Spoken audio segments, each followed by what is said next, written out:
Today I want to talk to you about energy and a big thing that we can all do to make a huge impact and also save some money. Forgetting. All right, this is how I plan to do it. First, I want to establish that we have a problem, as videos before helped out, identify solutions, and then talk about how we can implement those solutions, and focusing on solar water heating, which is, I think, the lowest hanging fruit. We all understand that we have an inconvenient truth, but that hasn't changed our behavior. And neither has, unfortunately, pictures of polar bears, smokestacks, or even Al Gore literally yelling fire. Doesn't do it. So let's try this. This is a graph of the world population growth, which is prefaced in the video, and this has oil production. So as you can see, cheap energy has financed this population boom through fertilizers and machines. So what happens when that production falls off? This is called peak oil. And as population goes up, production goes down, we should expect prices to go up. And you probably recognize it as this going to this. Or you may recognize it as this. This is your AEP bill. Let's say in West Virginia, electricity has gone up 40% in the last 4 years. And that energy inflation rate of 10% per year is expected to continue. So what can you do? This is household energy consumption, and the goal is to make every one of these little categories smaller through energy efficiency or alternative energy in the most cost-effective way. And I'm going to give some recommendations for how you should do this. First, build it correctly. That's the first thing you do. After that, weatherize it.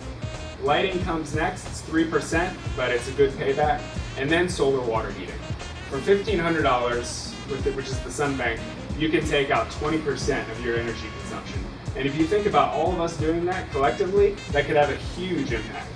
After that, you have your bigger ticket items. But for this presentation, we're going to focus on solar water heating. So what is solar thermal? How many people know? It's not PV.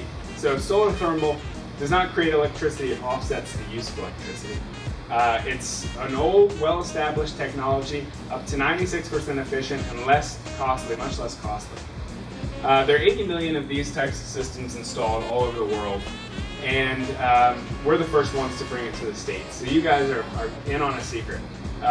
It's 4 to 6 times less expensive than the next solar water heater. So how does it work in 15 seconds? Yeah, you always install it in a way that you're always going to have hot water. So either as a preheater or a standalone system with electric backup. Sun hits the collectors, heats the water in the tank, and it's ready for you to use. You have a lot of different options when it comes to water heating. And unfortunately, that decision's made usually when the emergencies happen, something's broken. Tankless has become popular in the last few years, but as you can see, it's more expensive and has a lot lower savings. This is an illustration of those savings on this graph. So as you can see, for a conventional electric heater, for a large family, you can spend up to $100,000 with energy inflation over 30 years, and you're going to save that by using free energy from the sun. Let's talk implementation. 90% of all the rooftops in Israel have solar water heaters. In Hawaii, there's a law mandating that all new construction have solar water heaters. And you think, okay, sure, those are 2 warm climates. How about a cold climate?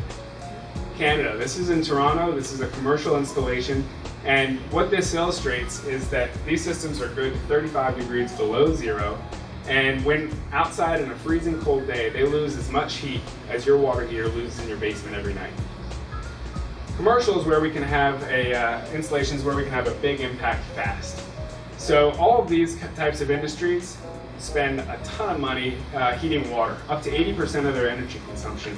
And as you can see, solar water heating is growing. This is a local project that we're working on with the YMCA, and this is just a small portion of their water consumption, but they stand to save about $1.5 million over 30 years, and that's not including the pool. So the more you use, the more you consume, the more you save. All right, let's bring it full circle. How are we doing so far? Not great. 8%, renewable energy is 8% of our national portfolio.